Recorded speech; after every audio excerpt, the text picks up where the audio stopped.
नमस्कार। आप सुन रहे हैं आकाशवाणी का ईटानगर केंद्र और अरुण एफएम 103.1 मेगाहर्ट्ज। स्वागत करती हूँ सभी श्रोताओं का आज के वीकली इंफोटेनिंग कार्यक्रम आज के मेहमान में मैं नानू ताली।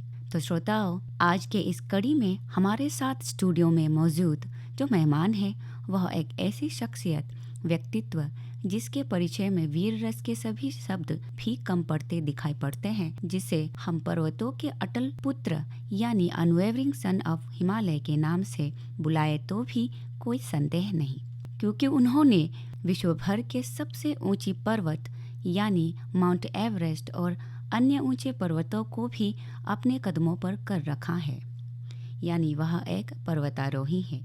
साथ ही लोग उन्हें उनके समाज के प्रति साहसिक तथा जोखिम भरे कार्यों से भी पहचानते हैं, जिसमें उन्होंने अपने जान की परवाह किए बिना लोगों के बचाव के लिए कार्य किया है।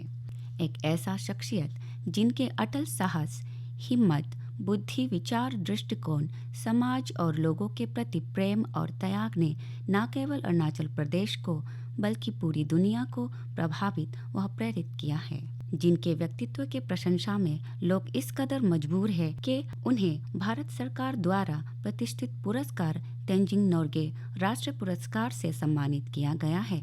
साथ ही आर्क ऑफ एक्सीलेंस पुरस्कार से भी नवाजा गया है और वे राज्य सरकार एवं स्थानीय संस्थाओं द्वारा भी कई प्रतिष्ठित पुरस्कारों से सम्मानित है। तो आइए हमारे आज के अतुलनीय साहसिक शख्सियत श्री ताका तामुत जी का हमारे स्टूडियो में स्वागत करते हैं। सर, आपका हमारे स्टूडियो में बहुत बहुत स्वागत है। Thank you so much. तो सर, आपने समाज के लिए, लोगों के लिए इतने सारे कार्य किए हैं, अच्छे कार्य किए हैं कि जिसके कारण आपको लोग जानते हैं। लेकिन पहले इस विषय में जाने से पहले हम आपसे आपके बचपन के बारे में जानना चाहेंगे कि आप हमें आपके बचपन की ओर ले जाए, कि आपका एजुकेशन कहाँ हुआ है, आपकी गांव के बारे में आप बता दीजिए हमारे श्रोताओं को। नमस्ते सभी को। मैं ताका तामुत सियांग डिस्ट्रिक्ट अरुणाचल प्रदेश में एक छोटे से गांव जमलोमंगु बस्ती से है। यहाँ में मेरा जितना है लाइफ अप टू क्लास 5 तक यही में बैठा है। अच्छा सर, उसके बाद आप आपकी सेकेंडरी एजुकेशन और आगे की फर्दर एजुकेशन कैसे किया है, ये भी बता दीजिए। जी, मेरा बड़ा भाई है जो जी आयुर्वेद में काम करता था, तो जी उन्होंने देवमली गवर्नमेंट हायर सेकेंडरी स्कूल में जी मेरा क्लास 5 का बाद वहाँ में पढ़ाई किया है। जी सर। उसका बाद निकल के हम फिर वापस आलोंग हायर सेकेंडरी स्कूल में, उसका बाद फिर ईटानगर में। जब क्लास 10 वहाँ से आलोंग से पास हुआ था, तो मैं ऑल इंडिया APJE बोल के पहले में एक ये था एग्ज़ाम, एंट्रेंस एग्ज़ाम था, तो उसमें मैं अरुणाचल प्रदेश में 26 रैंक में आया था। अच्छा तो सिविल इंजीनियर में डिप्लोमा के लिए हमको महाराष्ट्र में चुना गया था। तो उसमें हम ऐसे हुआ है कि वहाँ पे हम जाना था, तो TC वगैरह निकल गया था। जी इसका कारण हम ईटानगर में पढ़ना पड़ा। तो पिताजी लोग कोई जो जानकारी था घर पे फैमिली में, तो उन्होंने कहा कि नहीं, आप डिप्लोमा मत जाओ, कि BE सिविल में करो और तो आप अच्छा रहेगा। जी। तो ऐसे करके हम ईटानगर में पढ़ाई किया था। और अगला सवाल ये भी है कि ऐसे कौन सी चीज़ है, ऐसी कौन सी भावनाएं थी जिसने आपको ये प्रेरणा दिया है कि आप इस रास्ता पर, माउंटेनियरिंग के रास्ता को आप चुना है। देखिए, जब ये हम लोग का जब सिविल इंजीनियरिंग मतलब कॉलेज में, जी जब खुद को पता नहीं था कि हम ये फील्ड में जाएगा करके, तो हम वहाँ से एक जो इंटर्नशिप होता है, तो प्लस कैंपस प्लेसमेंट होता है कॉलेज में, तो उसमें हम मेरा नाम कैंपस सिलेक्शन में दिल्ली में फॉग इंफ्रास्ट्रक्चर लिमिटेड में हम काम मिला था। उसका चलते मैं दिल्ली में काम किया है 6 महीना। और ड्यूरिंग दैट दौरान मैं काफ़ी अरुणाचल का एग्ज़ाम भी देता था, और साथ में जो काफ़ी हम लोग का लीजेंड है माउंटेनर फेले से, जो हम लोग का जिससे प्रेरणा लिया है, तो वो लोग उसमें हम देख के जानकारी करके ये माउंटेनरिंग भी, तो उसमें हम ऐसे हो गया था कि किसको आगे सुनेगा। घर परिवार भी वही एक घर का एक लड़का जो उस समय का सोच, जो एक सिविल इंजीनियरिंग ग्रेजुएट हुआ है, तो एटलीस्ट हम लोग को काम करके घर का जितना दुख तकलीफ है उसको संभालेगा करके था। तो मेरा सोच अलग था। तो ये फील्ड में हम सिविल इंजीनियरिंग ऐसे नहीं कहेगा कि हम मैं डायरेक्ट छोड़ दिया। तो उस समय हम ऐसे था कि एग्ज़ाम काफ़ी बार दिया हुआ था। तो शायद जो समझने वाला समझ जाएगा उस समय का जो तकलीफ।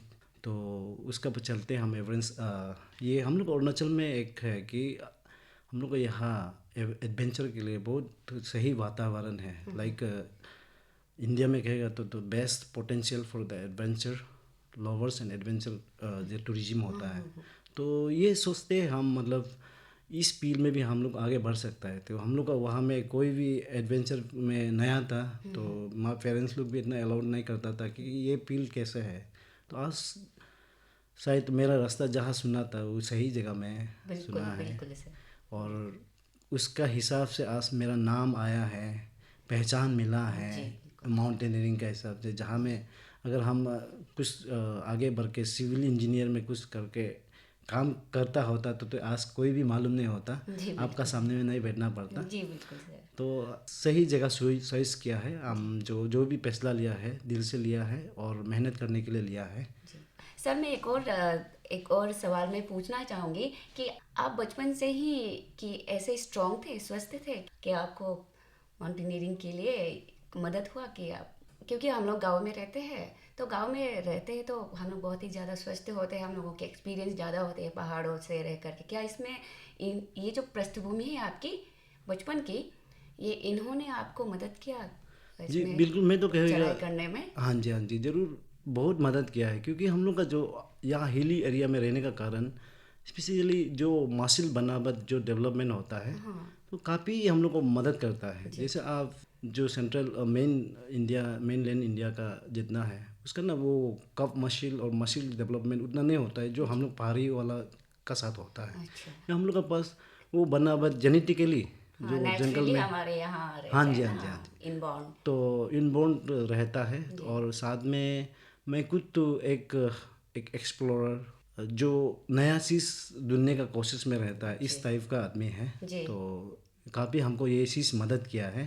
तो भले ही शुरू से तो हम खुद एक पढ़ाई करके एक गवर्नमेंट ऑफिशियल गवर्नमेंट ये में आने बैठ के उसका शौक था, लेकिन पर भी मैं ये सोच किया कि इस जन्म में एक ही ज़िंदगी है तो मैं क्यों ना एक और नया ज़िंदगी अपना लिए जी के देखूँ, ये विचार लेके। कहने का अर्थ ये है कि आपने समाज की उम्मीदों के हिसाब से आप उसके परे आप चलो, उसके अलग से चला आपने और चलकर दिखा करके आपने ये सेट किया कि समाज की उम्मीदों के परे चल करके भी आप कुछ अच्छा कर सकता है समाज के लिए ही। हाँ जी, हाँ जी। सर आप एक पर्वतारोही हैं तो इसीलिए उसी के सिलसिले में उसी के बारे में कुछ और सवाल पूछना चाहेंगे। सर इस दौरान जब आप माउंटेनियरिंग करते हैं, कहीं समिट पे गए हैं, तो उसमें कहीं ऐसा सिचुएशन फेस किया हो जो बहुत लाइफ थ्रेटनिंग था, बहुत कठिन था आगे बढ़ने में? जी, ये मेरा एक घटना है येलो वैन में माउंट एवरेस्ट ड्यूरिंग क्लाइंबिंग में। जी। तो वहाँ में ऐसे हुआ है, एक तो हम लोग का माउंटेनिंग टर्म में एल्यूजिनेशन बोलता है, तो मेडिकली टर्म में भी ऐसे बोलता है। जी।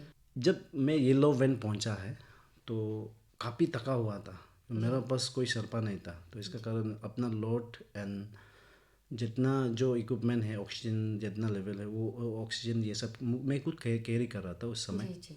तो जो मेरा सामने में था वो बहुत कहीं दूर में था, तो दिखाई तो दे रहा था लेकिन उसको पहुंचने के लिए एटलीस्ट 3-4 घंटा लगता था। तो उस समय शाम का शायद 3 बजे था। सुबह हम रात का 12 बजे को वहाँ से निकला हुआ था। नेक्स्ट इवनिंग का 3-4 बजे था। तो उसमें पहुंचने के लिए ऊपर में तो जहाँ पे डेड जोन कहता है उसका नीचे में एक येलो वैन है कैंप 3 से ऊपर। तो उसमें ऐसे एक हादसा हुआ था कि मैं कुछ चल नहीं पा रहा था, तो मैं खड़ा था। तो ऊपर जाएगा कि नीचे जाएगा वो डिसाइड करने में हमको पता नहीं किस तरह से हम डिसाइड किया है। अचानक उसमें ऐसे हुआ है, एक आदमी आया सामने में। ये एक काल्पनिक मतलब इस ये नहीं है कि और भूत ये सब फरेद नहीं है। तो एक्चुअली मेरा पास एक उसमें बहुत भयंकर हेलुजिनेशन हुआ है। एटलीस्ट 1 आवर मिनिमम, मतलब 30 मिनट टू 1 आवर का हेलुजिनेशन हुआ है। तो उसमें ऐसे हुआ है कि वो आदमी हमको दिखाई दिया, वो सिर्फ हम उससे पूछा है, पता नहीं किस भाषा में पूछा है। उसमें तो सब सरफालू नेपाली समझता है, हिंदी कोई तो नहीं समझता है। इंग्लिश में पूछा, हिंदी में पूछा, कोई किस हमको कुछ भी याद नहीं है, लेकिन हम सिर्फ पूछा है ऑक्सीजन एक बार देख दीजिए, ऊपर जाने से कितना टाइम लगेगा और नीचे जाने से कितना टाइम लगेगा, कितना ऑक्सीजन जा सकता है करके। तो उस समय उसका जवाब हम मिला था, ऊपर जाने से 4 घंटा चलेगा, नीचे जाने से आप पहुंच जाएगा, आराम से पहुंच जाएगा बोला है उन्होंने बताया। 2 नंबर में भराने से।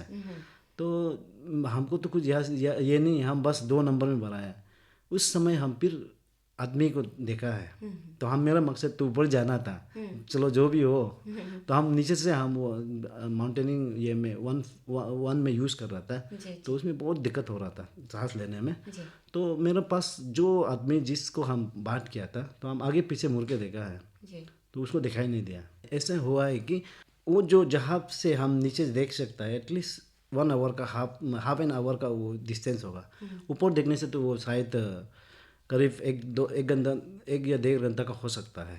तो मेरा ये अनुमान जो, तो उस समय बिल्कुल उसको दिखाई नहीं दिया है। तो उसी दौरान मेरा मतलब अभी जो मेरा समझ में आ रहा है कि उसमें हम एटलीस्ट 1 आवर या 30 मिनट का बीच में हम हेलोजिनेशन हुआ है, उसी में करा हुआ है। क्या करेगा उसे डिसाइड करने में हमको इतना टाइम लगाया है, वो आदमी दिखाई नहीं दिया है।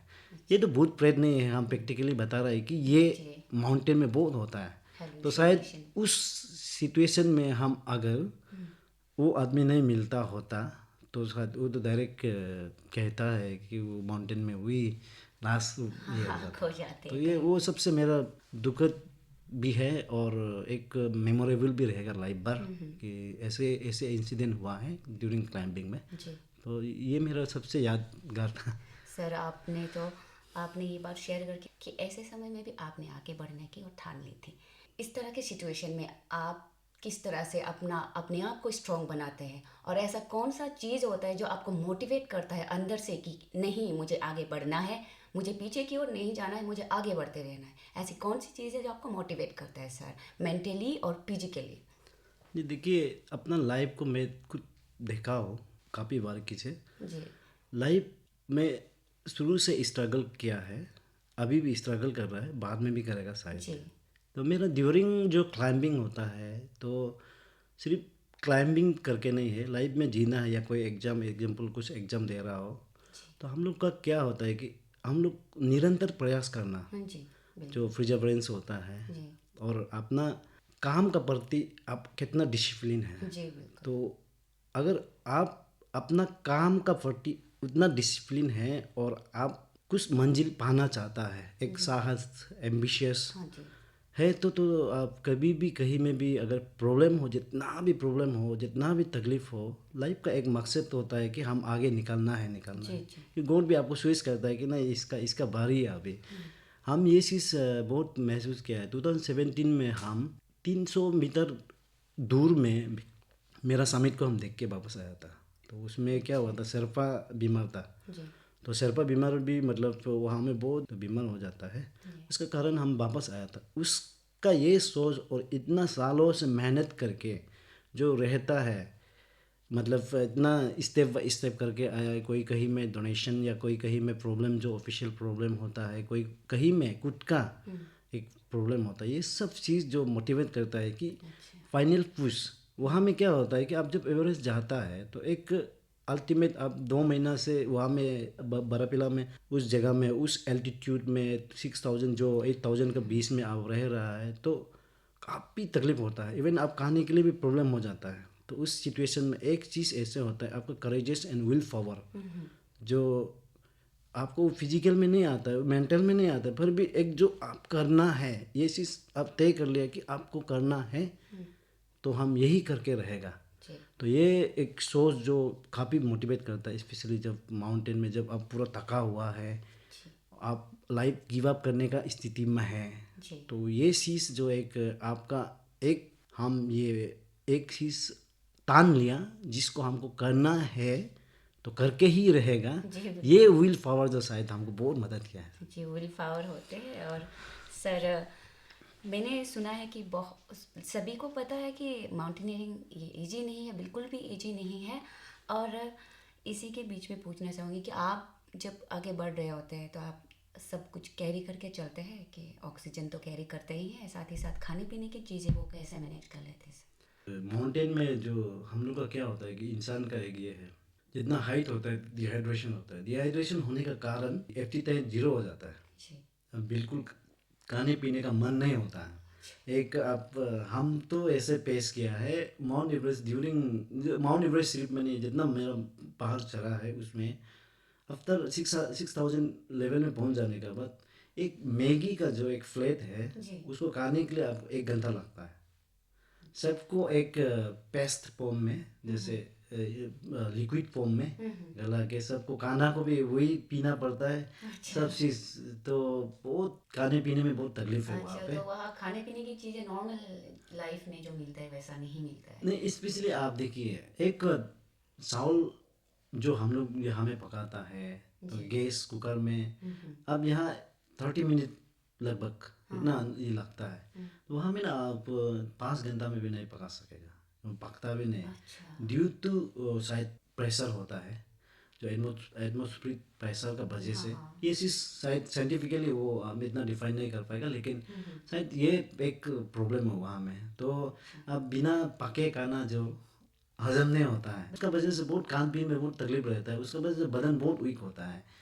बस आपको अपना जो साहस को बरकरार रखना हाँ होता है। बिल्कुल, जो आपने कहा विल पावर को बरकरार रखना है और आगे आगे बढ़ते रहना है। जी जी सर, अभी तक के इस कार्यक्रम में जो सबसे बड़ा जो प्रश्न है मैं उसे पूछने जा रही हूँ कि आपने हमारे समाज के लिए जो कार्य किया है, अपने जान को जोखिम में डाल करके जो इतना लोगों के जान को बचाए हैं, तो इसके बारे में जैसे कि मैंने सुना है कि आपके ऊपर ही एक बुक भी पब्लिश हुआ है जिसका नाम है AN32 सर्वाइवर। इसके बारे में मैंने सुना है, श्रोताओं को भी आप ये बता दीजिए कि आपकी यह कार्य है वो उसकी जर्नी कैसे रही है और ऐसी कौन सी चीज़ है जो आपको प्रेरित करता है इस ये सबको करने में। जी मैं ये कहना चाहता हूँ मैं during search and rescue as मेरा एक घटना हुआ है लाइफ में। जी। जब बचपन में जब मेरा दादाजी जी। था उसका शक्ल हम नहीं देखा था, तो उन्होंने क्या किया है कि जिस दिन वो कुछ हम लोग का यहाँ में गांव में एक मछली पकड़ने का सीजन होता है जी। तो उस समय दादाजी फिसल के पानी में गिर के मर गया। तो मेरा एक ये प्रेरणा जो जिससे लिया है तो मैं ये कहना चाहता हूँ ये उस समय अगर कोई देखता कोई हिम्मत करके बचा सकता था तो शायद बच भी जाता था। आज तक हम लोग लाश नहीं मिला है फैमिली को। तो मेरा माँ पिताजी भी अभी तक मतलब ये जिंदा है कि मर गया। एक सिचुएशन होता है जो आप घर से एक आदमी ऐसे दुर्घटना में चला गया तो फिर वो जब तक ये नहीं लाश नहीं देखता है तो हम लोग को सहन नहीं मिलता है। तो ये चीज़ हमको बहुत प्रेरणा मिला इस चीज़ से। तो इस चीज़ का चलते मैं एज ए टेक्निकली एक कोर्स किया है माउंटेनियरिंग का, रिवर राफ्टिंग का, पैराग्लाइडिंग का, सब चीज़ एडवेंचर जितना है कोर्स किया हुआ है। तो मेरा एक सोच ऐसे है कि हम एक क्वालिफाइड एक माउंटेनर है। तो ये चीज़ जो जिस फील्ड में आप महारत हासिल हासिल किया हो उस फील्ड का वजह से आप किसी का कम्युनिटी, किसी का घर, किसी का ये को अगर आप सपोर्ट कर सकता है तो ये सोच से हम ये आपका सर्च एंड रेस्क्यू में आया है। और सर्च एंड रेस्क्यू अभी तक जितना किया है अल्लाह के लिए हम किसी का लाइफ को बचा तो नहीं पाया है, लेकिन बॉडी रिट्राइव जहाँ से नहीं होना चाहिए वहाँ से भी निकला हुआ है। क्योंकि जितना आप कोर्स किया है जितना आपका मतलब पूर्ति एनर्जी है, जब तक एनर्जी है तो उस तक हम काम करने के लिए कोशिश कर रहा है और करेगा और करते रहेगा ये चीज़। तो ये और अपना विल से करता है। देखिए आप किसी को मदद कर रहे हैं तो ना किसी से पैसा हमको मिलता है ना गवर्नमेंट से, हम कभी पूछता भी नहीं। अच्छा, मैं यही सवाल पूछने जा रही थी कि जी सोशल क्या गवर्नमेंट से इस तरह की जब आप रेस्क्यू में साथ में जाते हैं, क्योंकि आपने बहुत ज़्यादा एयरफोर्स की पर्सनल को भी आपने रेस्क्यू किया, रेस्क्यू करने में उसका साथ दिया और भैरवकुंड सर्च रेस्क्यू ऑपरेशन में भी आपने किया, Tawang rescue, Itanagar rescue operation, जैसे ताकुलमारा रेस्क्यू ऑपरेशन, ये सब में भी आपने साथ दिया। तो ये सब में क्या गवर्नमेंट की तरफ से आपको कुछ इक्विपमेंट के लिए मदद मिलता है या फिर ये सब आप खुद ही अपने आप ही मैनेज करते हैं? जी मैं कहना चाहता हूँ इसमें एक हमें डॉक्टरियों का एक बात बताएगा। हम बस उसको एक न्यूज़पेपर में देखा था और व्हाट्सएप में जो वायरल होता है उस चीज़ में देखा था। उसके बाद जितना टीम का है इवन आपका फूडिंग जो है, जितना इक्विपमेंट चाहिए वो अपना तरफ से हम उल्टा कहीं से मांग के किसी को मदद मतलब किया है। और देखिए लाइफ में ऐसे होता है, आप किसी को मदद करने से उससे कुछ उम्मीद, हम स्पेशली मैं कहता हूँ, हम कहीं ऐसे उम्मीद नहीं करता है कि हमको वो कुछ मदद करेगा। आप अपना लिए जो जो पहले मैं जो जिक्र किया था फैमिली का, तो उस चीज़ का प्रति उस चीज़ में माइंड में रखते हुए मदद करता है। तो हमको एक बार ऐसे भी हुआ है जब जांग में जांग का operation, search and rescue operation में एक आदमी जांग में जो पानी में डूब के मर गया था। तो उसमें ऐसे हुआ है कि हमको ऑफर किया था वहाँ, हम लोग क्योंकि रात भर जब न्यूज़ मिला था हम लोग को वहाँ से कॉल आया था, तो रात भर यहाँ निकल के कल सुबह से शुरू होगा बोला सर्च एंड रेस्क्यू। तो हम वहाँ में यहाँ से शाम का 6-7 बजे को निकला था। अब सोच सकता है तवांग सेला पास क्रॉस करना, वो 2 बजे 3 बजे को क्रॉस हुआ है। जितना खुद गाड़ी चला के और जितना रेस्क्यू का टीम है वो खुद लेके जाके, तो जाते समय जब 4 दिन का बाद जो रेस्क्यू खत्म हो गया था, तो उसका उस समय में हमको वहाँ का कम्युनिटी और वहाँ का एक डिजास्टर मैनेजमेंट जो सबसे बड़ा ऑफिसर था वहाँ का, तो उन्होंने दिया था, पैसा भी दिया था ये हम लोग का कम्युनिटी तरफ से। तो हम 1 रुपया भी नहीं लिया। 1 रुपया इंस्टिट उन लोग को बोला है अगर हम कुछ होता है तो हम आपको मदद करने के लिए आया है, हम ये चीज़ के लिए नहीं आया है। हम जितना भी हो अपना खुद से, अपना जितना ये लाइफ का स्ट्रगल जितना है अपना मेहनत से है, बस हम ये अपना टेक्निकल एडवांटेज है उसको आप लोग को सपोर्ट करने के लिए आया है बोल के। ये जब ड्यूरिंग AN32 जब रेस्क्यू के लिए गया था, तो उसमें भी DC सर को हम वहाँ से रिक्वेस्ट किया था। तो रिक्वेस्ट करके बस उससे ये चीज़ पूछा था कि हमको जाने का अलाउड करता है कि नहीं। तो उन्होंने हमको जाने का परमिशन दे दिया। परमिशन देने का बाद हमने अपना कुछ लेके गया था यहाँ से। तो टीम भी अपना कुछ तैयार करके और साथ में उसका खान पीन जितना है, खाना पीना जो है, तो उसको भी अपना लेके गया था। और टेक्निकली जो सामान लगता है लाइक रोप एंड जितना क्लाइंबिंग का जो गियर से इक्विपमेंट है वो सब अपना कुछ लेके गया था। तो उस समय हाँ, जो AN32 जब रेस्क्यू में इंडियन एयरफोर्स की तरफ से कुछ चीज़ जो वापस हुआ है, तो ऐसे हुआ था कि जब जब जो लाश को निकालते समय उसमें काफ़ी मेरा रोप कट गया था। और जब बॉडी वेक होता है, एक बॉडी वेक बांधने के लिए और विंचिंग करने में, रोप ये करने के लिए, फिक्स करने के लिए, जो विंचिंग मतलब इंडियन एयरफोर्स का जो हेलीकॉप्टर का सब जो बांधने के लिए, ये सब का दौरान बहुत मेरा सामान जो नुकसान हुआ था, उसको लेते वो लोग कुछ रिइंबर्समेंट कर दिया था। बस अभी तक तो उतना ही है। मैं ये भी हमारे श्रोता की तरफ से हम ये भी जानना चाहते हैं कि आपने अभी तक कितने सबमिट किए हैं और कौन कौन से ऐसे पर्वत है जिस पे आपने गए हैं जो अनएक्सप्लोर थे और आपके द्वारा एक्सप्लोर किया गया है। जी, अभी तक तो जो अनएक्सप्लोर जगह है उतना नहीं हुआ है। खास करके जो ड्यूरिंग हम एक्सपीडिशन में नॉन ही किया है, जो सीख है, जो सेफ्टी ज़्यादा होगा, क्योंकि जब नया नया होता है तो हम लोग रिस्क नहीं ले सकता है। तो उसका वजह से अभी जो सेल्फ अंडरस्टैंडिंग और लेवल जो माउंटेन का प्रति जो जितना एक्सपीरियंस हो गया वो अभी तो ले सकता है, अभी जा सकता है, किसी टीम को भी लेके जा सकता है।